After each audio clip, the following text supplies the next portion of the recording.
So, welcome to Authors Speak. I'm Linda Maul, founder of Accountability by Design, and more recently, an initiative, Readers of the Pack, for leaders who are readers. And a warm welcome to all the leaders and mostly coaches so far who have joined us today as we celebrate International Coach Week with Haesun Moon. And I'm delighted because her book was a delightful read for me. And I'll talk more about that later. Oh, I'm But so excited to hear that. Oh, thank thank you for you. reading. As guests on the call today, you can save your questions and we'll have 10 minutes at the end of the call so you can have conversation with Hasan yourself and get your burning ideas, questions answered. My co-pilot today is Laura Haynes, social media guru, and my tech support today.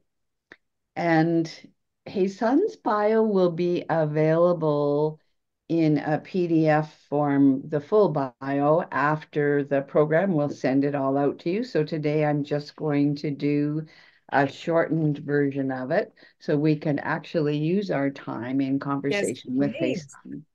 So she is a PhD, Master Certified Coach, CSFC, a leading expert and educator on coaching and the use of language in transforming workplace dialogues leading to social change. Now you know why I reached out to her. Her academic and professional research in coaching dialogues and pedagogy from the University of Toronto introduced a simple coaching model, Dialogic Orientation Quadrant, that has transformed the way people coach and learn coaching worldwide. Dr. Haesun Moon teaches brief coaching at the University of Toronto, serves as executive director at the Canadian Centre for Brief Coaching, and in her spare time volunteers her time as a guest for programs like this. She can be reached at learn@briefcoaching.ca. Welcome, Haesun. Oh, thank you. And also in my spare time, I play with my dogs and I do carpentry and so on. And Lovely, yes, lovely. What and how many dogs? two dogs. I have two, and Lovely, I miss them very so fun. dearly right now. So, as men, I'm going to read this question because it has a quote and I want to get it exactly right. As many coaches are, I'm passionate about igniting conversations that matter. You Mm. grabbed my attention immediately when you said, as two people converse, stories emerge and merge in the flow of shared meaning. Those stories happen in that in-between space as we sit with one another, with many story bits to be told, to be heard, and behold. We co author and witness as stories are formed and transformed in our interactions. And we often wonder, how did we get here? Tell us more about that and why you wrote this book in that way. Oh, this is so special that you actually read it out because that part especially is when I write, I also talk to myself out Ah, loud. So for those of you who might talk to yourselves while driving, you're like, "Oh, I forgot that." You talk to yourself. So I talk to myself. And as I was writing that particular section, I remember actually saying, what do we do? There are so many story bits to be told and to be heard and to behold. And I feel that there is always that distance between what people tell us and what we hear, because we bring our biases. What we listen to is usually we listen to what we value, especially when you give compliments to somebody, that actually tells something about what you value. So that's mhm, the piece that I found very interesting. And the idea of specialty coaching, the idea of this neutrality coming from natural science is still very much dictating a lot of things that we do. So seeing the client as object of study or we having this unbiased presence. These are myths. And you showing up is already biasing what they're going to say. So when we study social construction, for example, how do we construct meaning together? And especially when you look at the flow of shared meaning, there are a lot of ways of describing it, but really we flow together. But then as we flow, we also interrupt, we also build on each other's. And, so term that I introduced in the book is actually interfluence. We interfluence in our conversations, and that's how meanings are made. So there's always that gap. And what do we do when the client just tells a story? And then what do you pick out? How do you make that decision of what do I pick out from the story that I just heard?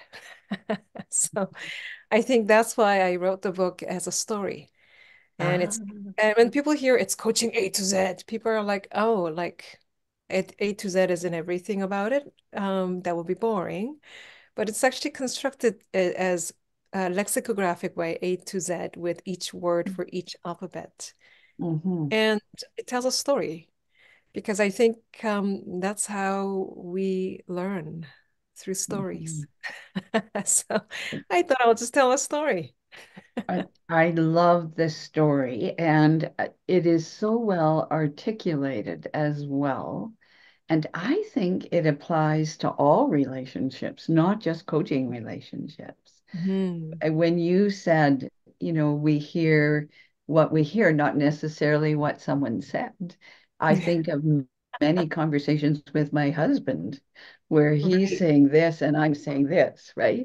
Um, I think it applies to all relationships. So it has value for Mhm. any reader from my Right. perspective. So Oh, thank you for saying that. very early in the book, and we referenced it in the bio, you talk about the dialogic orientation quadrant. Can Mhm. you tell us more? You call it our GPS system, I think, is what you Yes. referenced it as. Yeah. It's the easiest way is our conversation on GPS. Because it has a big name, Dialogic Orientation Quadrant, because it's so simple. And I wanted to give it a big name, so it's taken seriously. But Mhm. actually, naming was really fun because I wanted to include something that talks about its nature, which is dialogic. It's dialogue. It's not discussion or diagnosis. And, I talk about the differences elsewhere. And also orientation, it's function. So it's dialogic orientation, but it's a simple model of two, one horizontal line and one vertical line intersecting in the middle. So for those of you who don't know, it's Mhm. horizontal line from uh, left to right. So your left is things that happened in the past. It's a timeline. All the way to the right, which is the things in the future. When you listen to our clients, they tell you those things. When you listen to your family members, they tell you what happened, what will happen. And then the vertical line is the preference line. When people tell you, this is what I want, this is not what I want. It's a Mhm. preference. Mhm. So when you put it together, intersecting, and it becomes your listening compass. So as people tell you, you can say, oh, they're telling me something that they want in the future, which we call preferred future. Or you can say, wow, they're telling me something that they really liked from the past. You had a good day. Well, your recess was amazing. You had a project done. Wow. Now that's what we call resourceful past, right? So things from the past that are also, my preference. And then quadrant three, which is that quadrant where this is where something from the past, but that was not preferred past. It's like, oh, I didn't enjoy it. It could be thoughts, feelings, interactions, experiences. Like that was not my preference.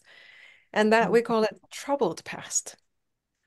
And then the lower right corner will be quadrant four, where people will tell you something that might happen in the future that they're like, I am dreading it.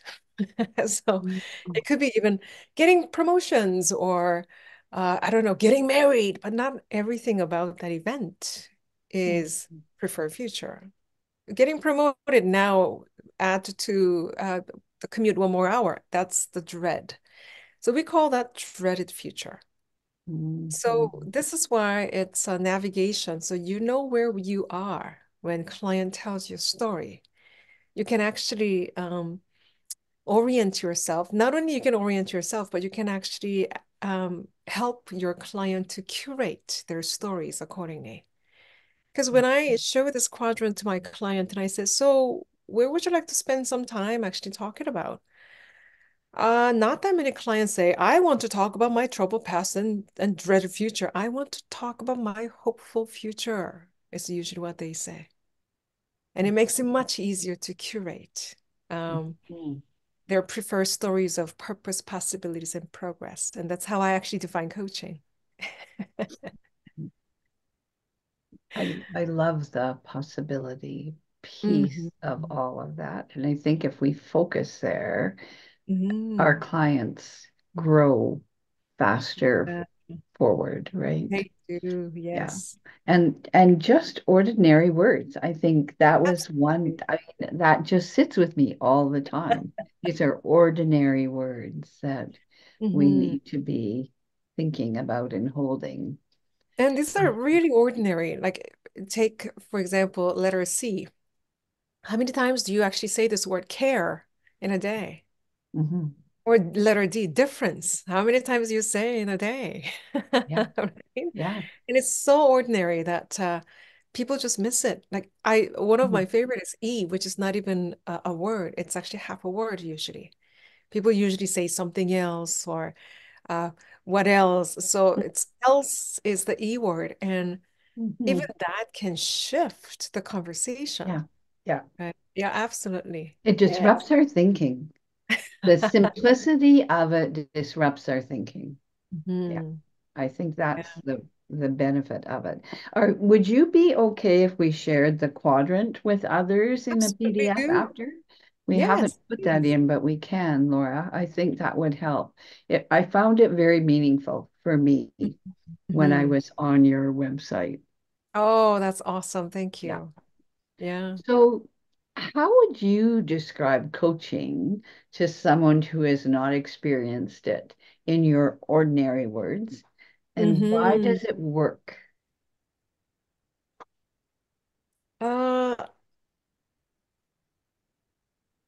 this is interesting because oftentimes people think of coaching as a drive to be better and do more, and I am tired of it.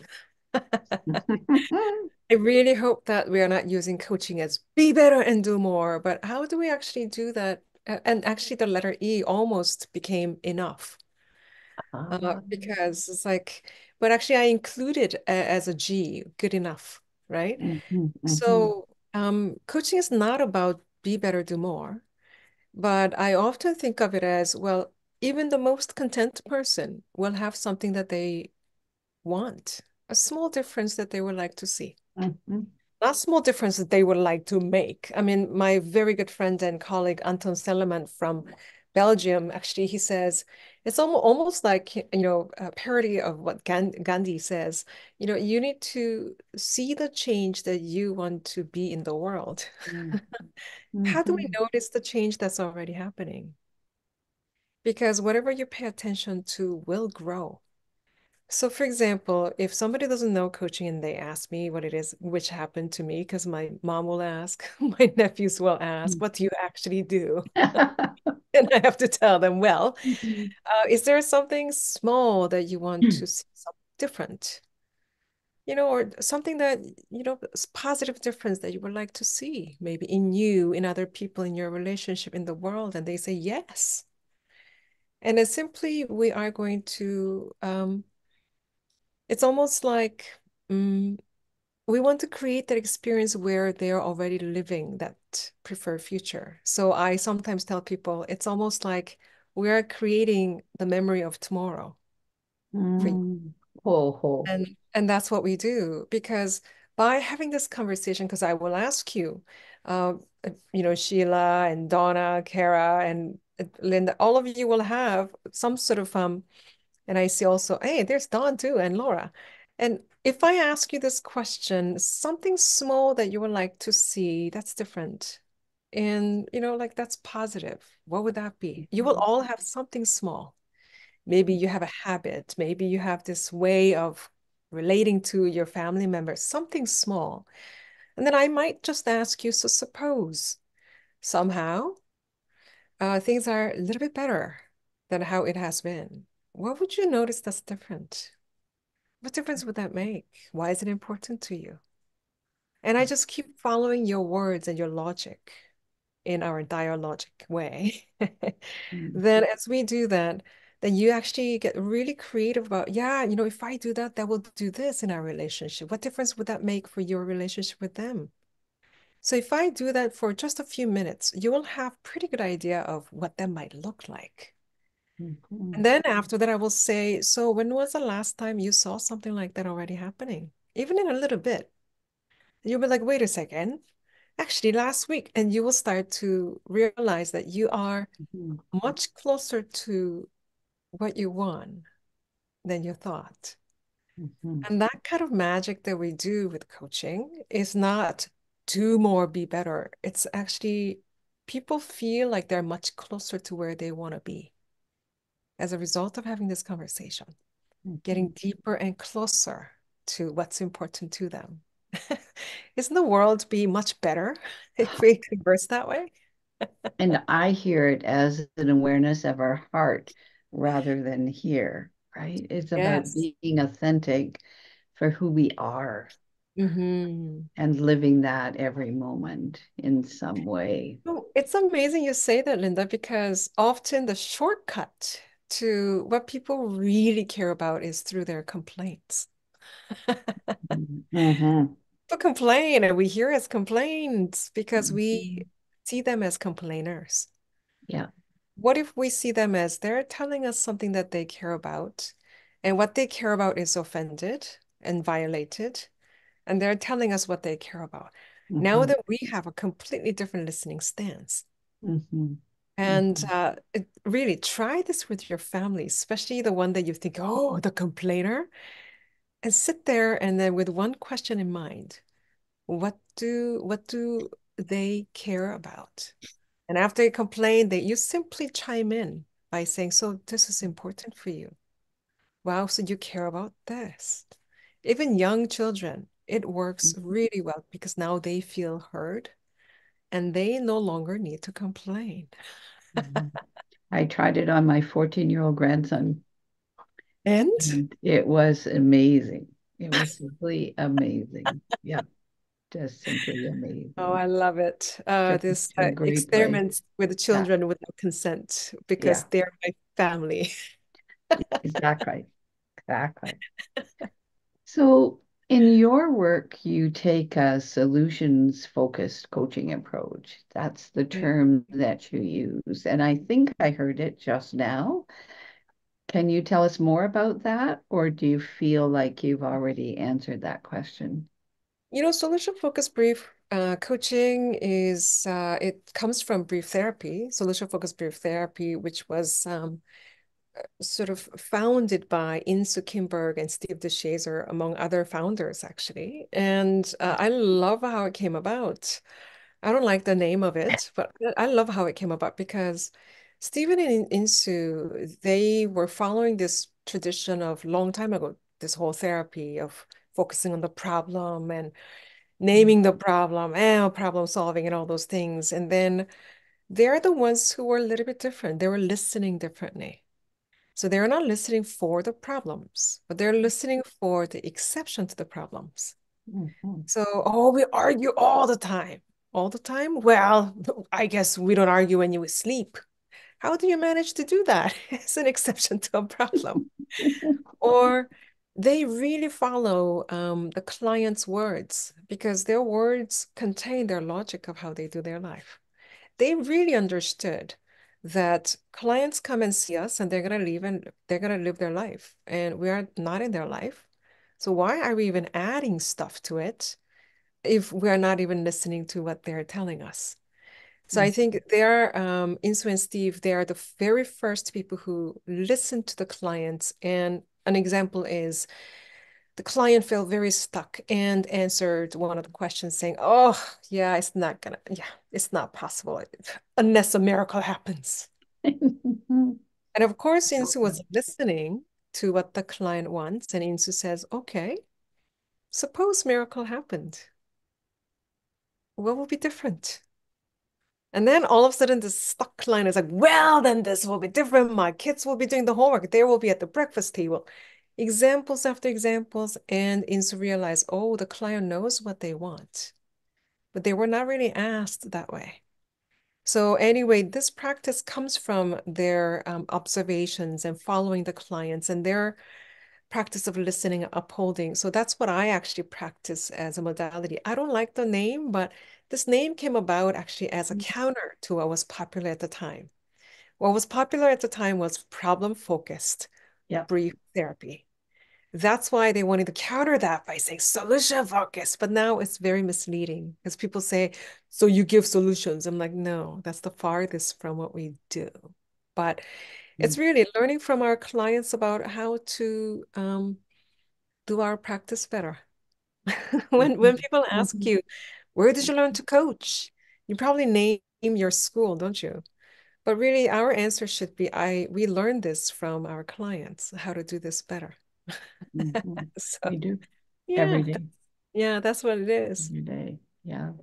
Well, thank you. I still have a list of 5 or 6 questions, Oh, but I'm sorry, going to open Virginia. it up to the floor because I promised 10 minutes for Oh, okay, sure. questions from this group. And if nobody has questions, I'll fill in the blanks. But does Yes, anybody I would have love to hear a from you. question they'd like to ask? Can't see Sheila.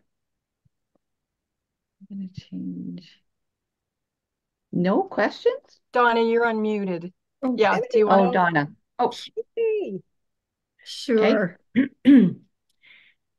I read Coaching A to Z and I loved it. Yay. And I love the storytelling approach. And I found myself saying, I mean, you make it sound so simple. As I'm reading what you're writing, it sounds so simple. I should be able to do this. And I also found myself saying, oh, I really want to watch her coach. And then I found myself saying, I really want to be coached by her and experience it. But Oh, anyway, on to my question. Um, I am I'm very interested in learning more and understanding more about brief coaching, solution focused coaching. And I did hear a presentation you gave on the Dialogic Orientation Quadrant, and it's up on my board here. okay. It says 2017, so that must be, I mean, I don't think I heard you that long ago, but anyway.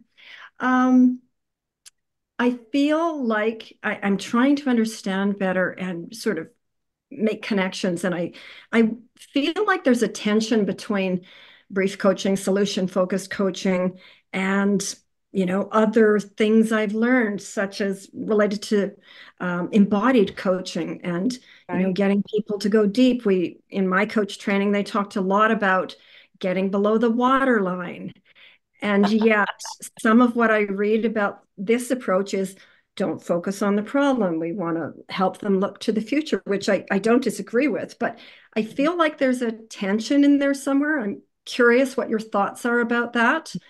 And I'm just wondering, I mean, honestly, what I'm wondering is, am I doing this? Am Uh, I solution focused? I say I'm solution focused, but I just wonder if I am. So that's just a mm, comment. I think, Donna, that's a really insightful question because often the misunderstanding people have is that we only stay above the line, that it's all positive. If that's what we do, we kind of ignore the troubled past and dreaded future, but only really focusing on just the top quadrants, like preferred future and resourceful past, it will be closer to toxic positivity Mm. because we will be actually, the research shows that we are more likely to tell in our story, 3 times more likely to tell a story from our troubled past and dreaded future. So if our client is telling us their story, we are pretty much like ignoring 75% if we do that. But so that's the beholding. How do we acknowledge when they tell us, when they let us into their story of troubled past and dread the future, we don't avoid it. We acknowledge. But what we also don't do is we don't explore it. We don't ask for it.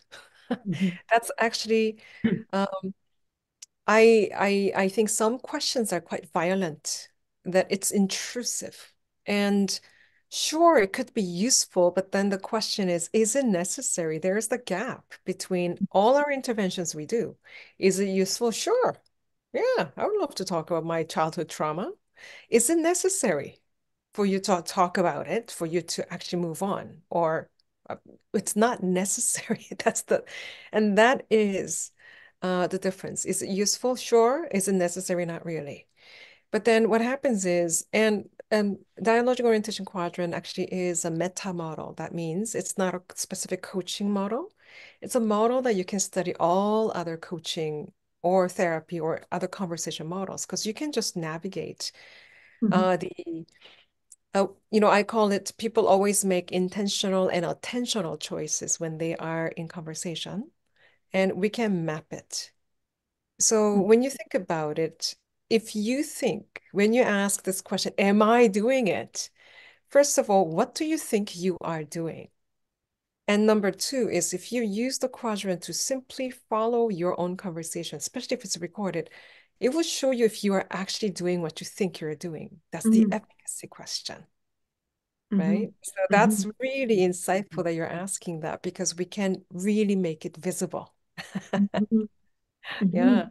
But I really do think ignoring clients quadrant 3 and 4 is uh, disrespectful. And how do we really keep this approach respectful and least intrusive? And how do Mhm. we respond to these story bits to be told and to be heard and to behold?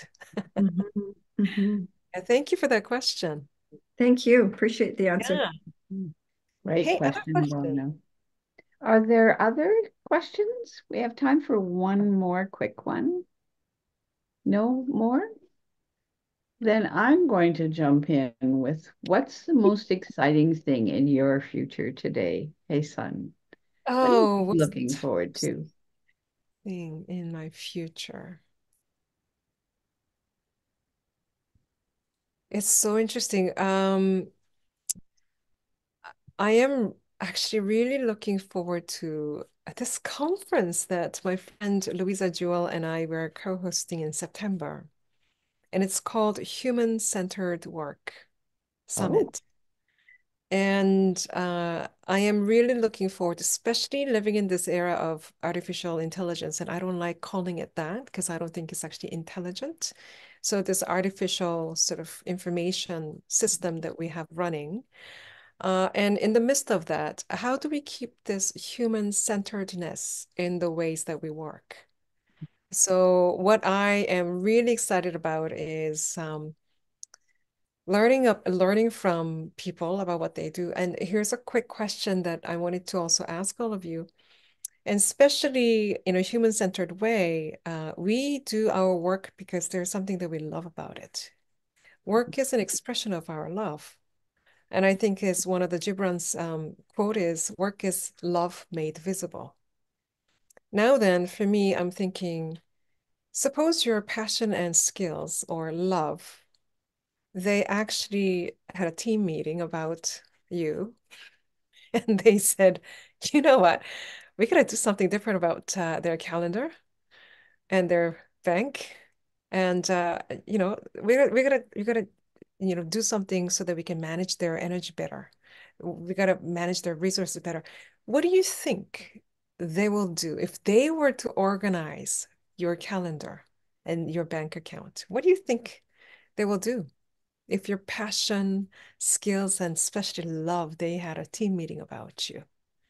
So posing questions like this to corporates, it just excites me so much. Like, how do we bringing this idea of love to organizations and work?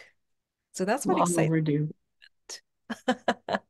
Long overdue. Yes. How do I we don't keep know this how many human? times I have in the last month just said, just come with love. Just Oh, come with love. Because if we did that, we would show up differently. It just happens, right? So I'm hoping that you post as much as you can as you do that journey so we can all learn along with you. And Yes, just come yeah, with life. yes. Absolutely. Yeah. And so we are 2 minutes over the 30 minutes. Oh, It went so quickly. I have 6 more questions, but oh, we might have to do this again someday. season two. Yes.